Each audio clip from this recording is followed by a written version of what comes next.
So, what's up guys? So, ito Mac Motovlog here and may konting review lang ako tungkol dito sa ating Samurai 155 na nakuha natin nung last week, no? And so brand new po ito, and noong nagdinakda kasi ako noong last vlog ko, yung previous na vlog ko, hindi ko naman mga pinagtuturo kung ano-ano yung mga pinagsasabi ko. So ngayon, eto, gumawa ako ng konting video lang. Sana magustuhan ninyo. Sa mga nag-iisip din dyan na kumuha ng Samurai 155, okay naman siyang gamitin, no? Okay siya, at siguro masasabi ko rin na hindi ko pa rin naman masabi ng totaling tapos na okay na, no? Kasi weeks ko pa lang siya nagagamit. So sana okay talaga siya, no? Pero nung nakuha ko naman siya, talaga totoo lang, hindi ako nagsisi. Wala akong pinagsisihan kasi nga para sa akin, brand ay pangalan lang yan, no? Brand name. Hindi naman tayo sa brand war, no? Wala ito sa tungkol sa mga brands, no? Walang problema sa akin yun. Ito naman sa akin din, kung ano yung gusto mo talagang kunin, no? Kung nag-iisip ka, nagdadalawang isip ka na kumuha ng Samurai, then okay lang, no? Huwag kang kumuha, diba? Ang kunin mo ay yung talagang magugustuhan mo at magiging masaya ka. Walang problema yan. Pera mo yan, diba? Wala tayong pakialamanan dyan.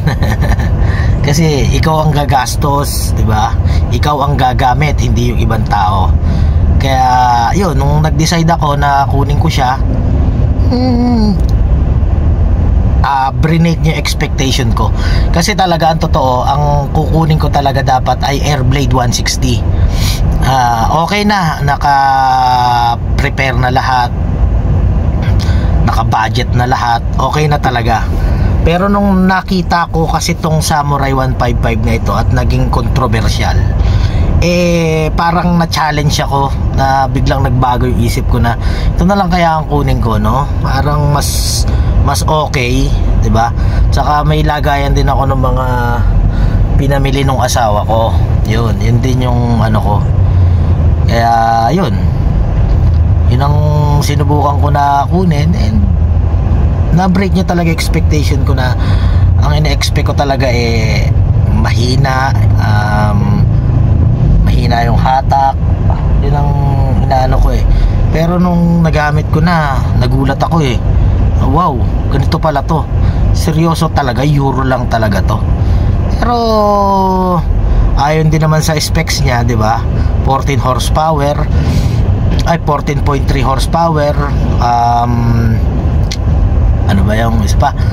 14 newton meter ng torque. So doon pa lang parang napaisip na ako na mukhang mas maganda nga to. At pangalawa, wala man siyang ABS, naka CBS siya, tapos naka disc brake siya harap likod. Doon ako talaga pinakang natuwa, no? Nagandahan ako sa kanya doon sa sa braking system niya. Yan. So siguro kung mag-a-upgrade si Euro ng panibagong Samurai version 2, sana gawin niyang 4 valve, no? Siguro mas maganda yun, mas maganda magiging hatak nun. Tapos yung coolant reserve, mas maganda siguro kung medyo ibababa niya ng bahagya, no? Yung hindi tatamaan ng bangko, para kasi marami rin nagiging issue about dun sa coolant yun. So wag na natin masyadong pahabain, guys, no? Ang dami kong sinasabi. So eto na, panoorin niyo na po yung video. Maraming salamat din sa mga nag-subscribe, at sa mga nanood ng previous vlog ko. So ito na po yung video. Thank you. Yun, so ito yung Samurai 155. So yan, makikita nyo, ganda.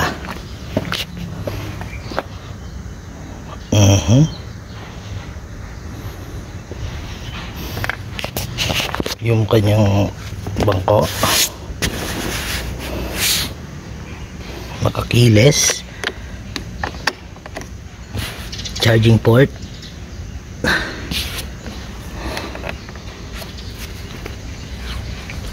kanyang dashboard o instrument panel.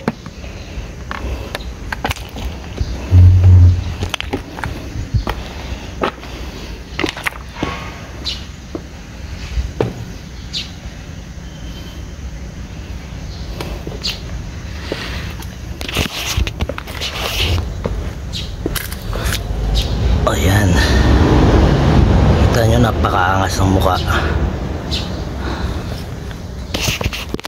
Mga gold mugs.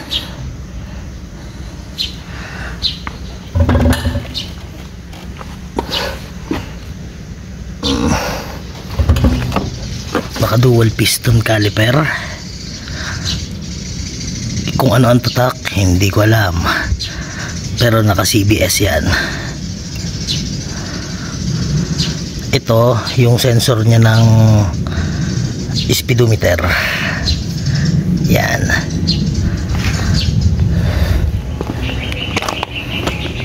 Sa likod, yan, naka dual piston caliper din, naka disc brake din, tapos gold din yung kanyang ano. Ang ganda nung finish nung ano niya, mugs. Tapos naka liquid cool. Ito yung radiator nya, radiator cover. Yung pillion, sa pillion ride mo, maganda.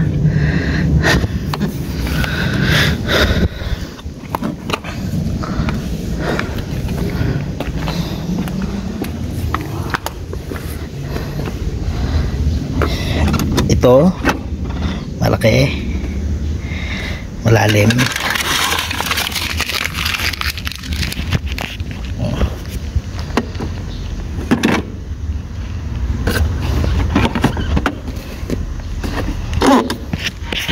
Ito rin malalim.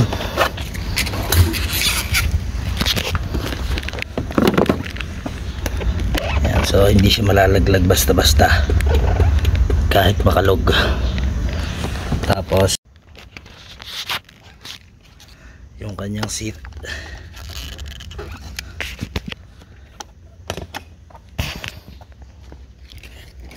yan, malaki rin.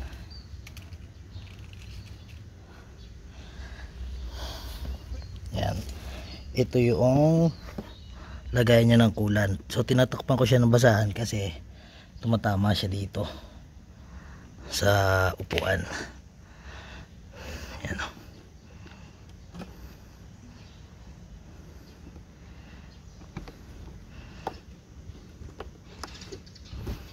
So tapos dito mo siya makikita.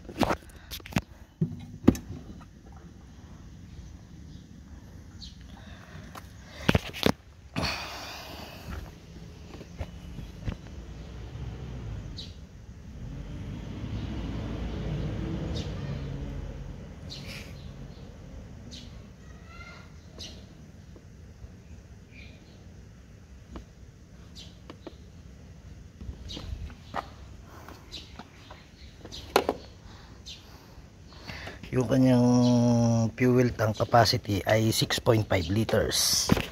Medyo matigas lang talagang buksan. Ayan.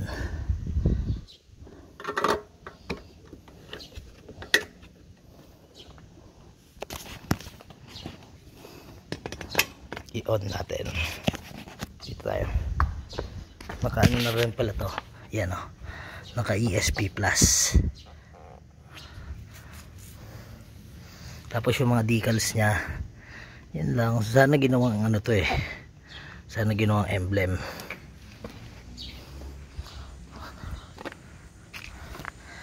Tapos yan, kung makikita nyo, EFI by Bosch.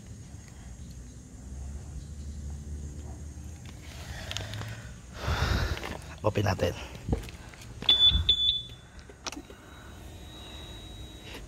Yan ang kanyang instrument panel.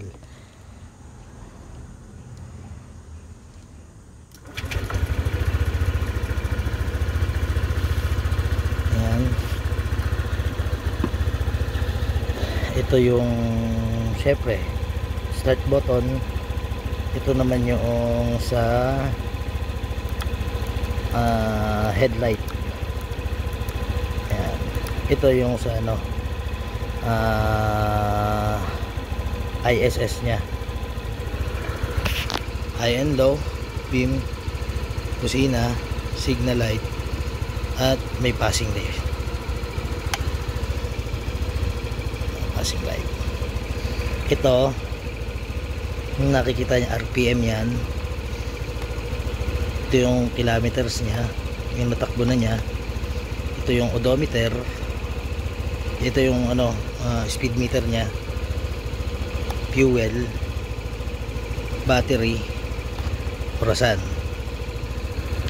Tapos nandito rin yung ISS nya, engine check.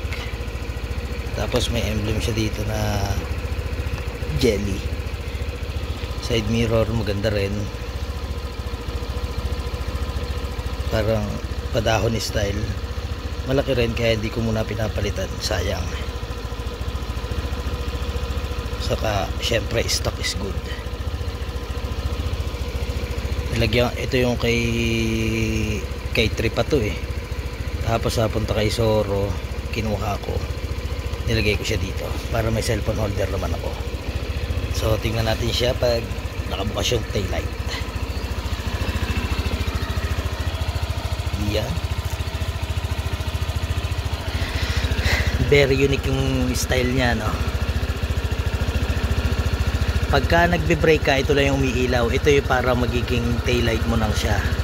So sa laki noong ano nung taillight niya, hindi lahat may ilaw. Lahat po yan naka LED na, pati itong signal lights.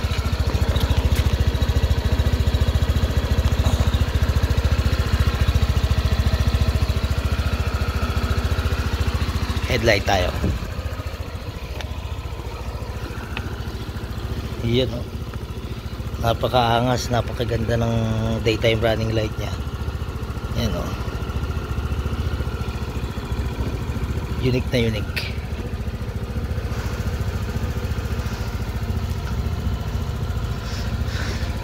Tapos yung headlight niya, yan, naka LED na yan. Pag nakahayan, okay.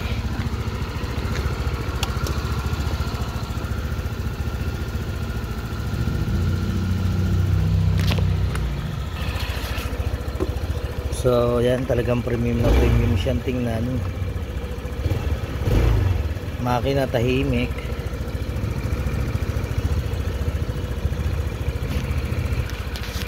Bala kong tanggalin to para malinis ko tong sa loob, oh.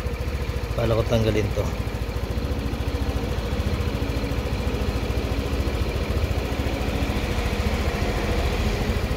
Kasi mukhang inaalikabok na yung loob eh. Diba?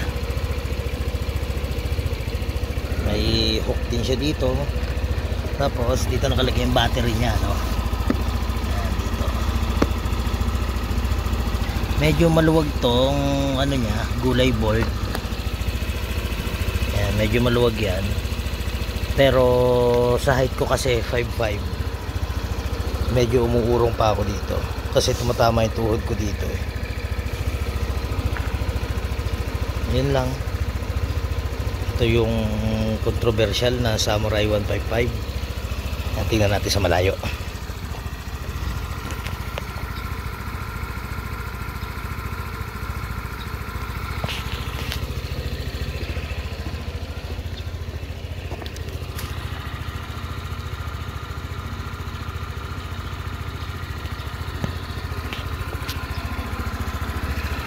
Ang kulay nga pala nito ay matte black. Alright, so yun lang guys, peace.